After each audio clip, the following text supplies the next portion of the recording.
Hello and welcome to another edition of the Alternative F1 podcast, powered by Verge Magazine. I'm your host, Andre Dixon, still in my bunker. And, what a crazy week in the world of F1 it's been this week. We're so glad to be able to see, Romain Grosjean get out of hospital, alive and well, safe and well, ready to be able to take up new challenges. So glad to be able to see him happy and healthy. All race fans, I'm sure you agree. Fittipaldi has stepped in to replace him for this week. They've got some big news in the world of Haas, where Mick Schumacher and Mazepin has joined Haas for next year. It's crazy exciting.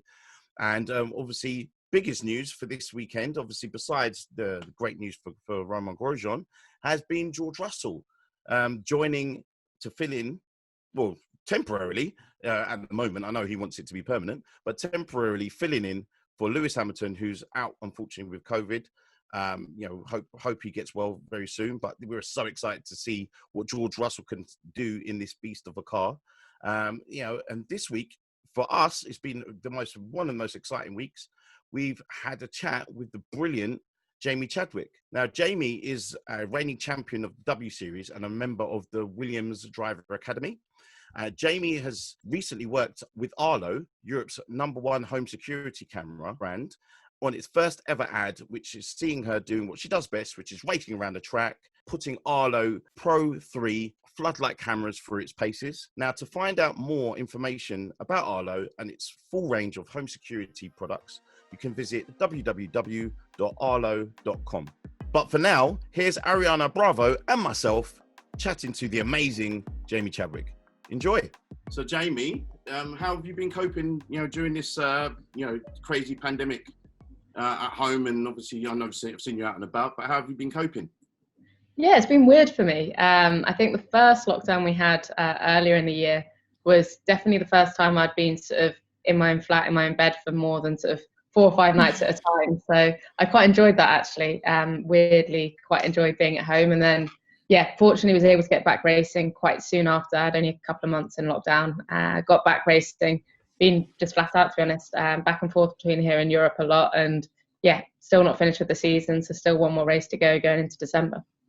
I've seen some serious pictures that you've been putting out, and the training has been very inspiring. So you're going to have me running around racing tracks as well. Honestly, very impressive. But let's get to the W Series first of all. Now, how incredible is it to have 8 W Series races as part of the F1 calendar next year? And what are your feelings when it was announced? Yeah, really cool. So W Series, obviously, I did last year, which was the inaugural year of it. And it took me back as to how incredible they did in the first year to get that kind of, coverage. And the reception that it had was really cool and amazing, obviously, to be a part of it. So, natural progression to then get, I think they were meant to race this year with 2 races on the F1 calendar, which would have been amazing. And then, to get the 8 full weekends on the F1 packages. Huge step, and really exciting. So, I mean, we in previous shows we struggled to pick out where the actual best races is to be placed. But where would you like those 8 races to be if you could choose? Oh, that's a good question. I've not actually been asked this. I've not even thought about it. I was thinking actually. I wonder which races, because it's not been announced yet. I wonder which races they're going to pick. But if I went with my 8 favorite F1 weekends, this could be quite tricky. But I'm going to start with so firstly, obviously Silverstone. I'd like to race in the UK. I think a British race is important. Monaco would be very cool, just more from I think I want to tick that off. Do Monaco. I think that would be amazing. We were meant to go to Austin and Mexico last year, and I think those 2 are really good circuits and good events to be a part of, so that takes us to 4. Where else? I think let me think. Baku would be quite cool. Nice. Baku might be quite exciting. It's a shame because next year it doesn't look like there's Imola or Mugello on the calendar, but one of those I would have said because they're they would have been fun. Wicked, They've been fun, right? Exactly. So okay, say we don't have Imola or Mugello, I would say. Let me think. What else? You got to go big. Spa? Yeah, Spa's a good point. Spa, Abu Dhabi, and it's another really big race that I reckon. I would say maybe somewhere like Brazil could be quite cool. Nice. I was hoping you'd say that. I was waiting for that one. Definitely. I've run out of options there a little bit. I think I'll have a look at the calendar. Don't worry, you did better than we did when we tried to figure it out. We didn't get much past 4, so don't worry. We just were like put everything on. We can't narrow it down. Yeah, obviously they've not announced it, and those aren't definitely not the confirmed calendar. But yeah, I'd love to. The other one is Japan. Yeah, I missed that one out. Japan. Nice. Oh yeah, it'd be very cool. That would be amazing. And how important has W Series been for you personally and helping you progress through your career, do you feel? Yeah, I mean, it's been a massive part of it for me. Yeah, like Andres has said, you know, when you wouldn't have known about me at all before W Series, and now W Series has kind of raised my stock, raised my profile, and given me a huge leg up to hopefully go on to do other stuff. And I think that's exactly what they set out to achieve. And in my opinion, they've achieved quite successfully in the first year. So yeah, it's exciting to be a part of that kind of growing project, and hopefully it goes on to bigger things for next year.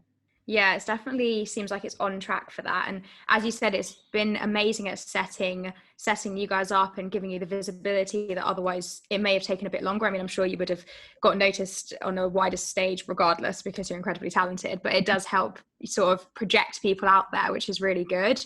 But as well as W Series, you're also part of the Williams Driver Academy, and you've been racing this year in the Formula Regional European Championships. How has it been racing this year amongst this craziness?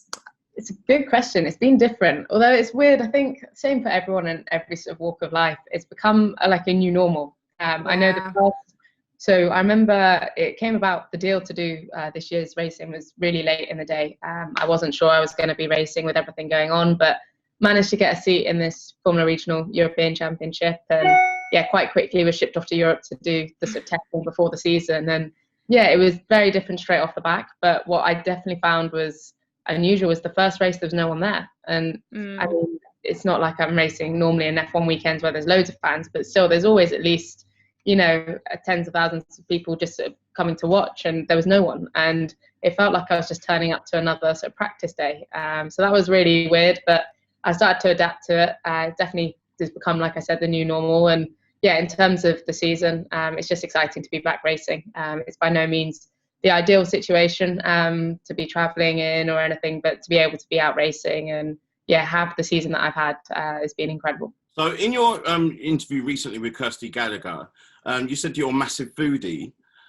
So post-race, when you're dumping all of that adrenaline, what is the first food you always want to eat or comes to mind? This is dangerous territory actually, because quite a lot. So yeah, definitely need to be watching how much carbs and pasta and pizza that I've been having. But it's weird. Straight after a race, I'm not always that hungry. It's normally like a few days later that it kind of catches up with me. But definitely, yeah, pasta and pizza is always a winner. I never like to go to like fast food, for example. I quite like good quality. Like, it's so nice being in Italy because all the food is so fresh and so good. So yeah, like a really good proper bowl of pasta or pizza with a glass of red wine, and yeah, that's me feeling quite happy. You've got me so hungry now. You can never go wrong with a pizza or pasta. And yeah, love being in Italy for that exact same reason. You just get to stuff your face and not feel guilty whatsoever. Exactly. But in terms of your career and where you're headed now, what is the end goal for you? You know, what is the one thing that you're really working towards? At the moment, I'm still working towards Formula One. It's sort of way off still, but it's still the ultimate goal. And yeah, I think for me, I just want to keep pushing as hard as I can, make it as far as possible. And yeah, I think ultimately the goal is to be a world champion one day. And yeah, to make it to Formula One is part of that goal. What was your first memory of Formula One, as in actually being there and experiencing it? Can you remember what that first moment was like when you realised, yeah, this is what I'm after? It's a good question, because I wasn't necessarily attracted to Formula One when I first got into racing. It wasn't the first thing, that I was looking at what I wanted to be. I just enjoyed go-karting, and that was kind of what I was doing at the time when I was 12. And later on, I started to follow motorsport a lot more, and obviously Formula One. And I would say my first proper experience of Formula One in the paddock was joining Williams last year. And yeah, to get that kind of opportunity with a team like Williams and to be in amongst the paddock on the grid, learning from the drivers, the engineers. Yeah, I've never experienced anything like that. It was really cool. That's amazing. I can't imagine how cool that must have been, actually being immersed in the environment. It's unbelievable. I'm very jealous, but of course I don't have the talent to be doing what you're doing. So completely fair that I'm not allowed into that. Who absolute disaster. Who would you say has really inspired you? Of course, you've just said that Formula One wasn't always necessarily the end goal, but were there any sports people, whether in racing or not, that really inspired you as you were progressing through the ranks? It's a good question, and I get asked it quite a lot, in the sense that I think people assume that there's always one person that I wanted to be like, and that's why I got into it, but it wasn't the case at all. I've kind of always done sport, and done obviously motorsport in particular, for myself, because it's what I've wanted to do and what, you know, I've wanted to achieve in the sport. And along the way, of course, I'm inspired by people on a daily basis. You know, Lewis Hamilton, for example, every day I see what he achieves in the sport, and I think that's incredible. And yeah, likewise with a lot of female athletes outside of motorsport, I see stuff they do, and I think that's really, really cool. But it's never the reason why I do it, and it's never the reason why, that motivates me to try and be the best I can be. It's just something I kind of look at and think that's really cool. And yeah, of course I'm inspired by, but it's not, the defining factor for me. Yeah, you're definitely, like, you know, one of the people that, you know, inspire me, because I have been aggressively rooting for you since we met, for you to actually have a seat, because, you know, I don't know who's more impatient, me or you, about getting the seat. Like, I want to be there when it happens, you know, just so we can say you know, Jamie Chadwick's a friend of the show, and she's going to be killing it on the track, definitly. You were there before anyone knew what I was up to. You see, that's what I wanted.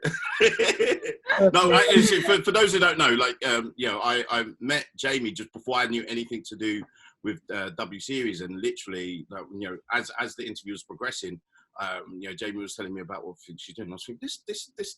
She's amazing. And then literally after that, did loads of research. And then this is why you are part of the reason why we have a F1 podcast, full stop. So, you know, salute to you, see? So, I'll take that for that. I'll take that. Your family to us, I'll tell you. Another time, but. I think we're going to call this interview to a close now. Just as we actually draw to a close, like, you know, we'd like to get to know our guests. You know, obviously, again, your family to the show.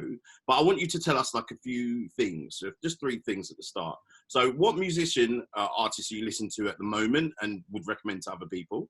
Oh, really good question. Okay. I am listening to a lot of Tom Misch. Oh, nice. This random one that's just come to me there. I'm listening. I find my music taste shifts a lot, but at the moment I'm enjoying quite chilled vibes. That is definitely nice. I like that. And then what Netflix, Amazon, or TV series are you obsessed with at the moment and would recommend to other people? This could be a long list.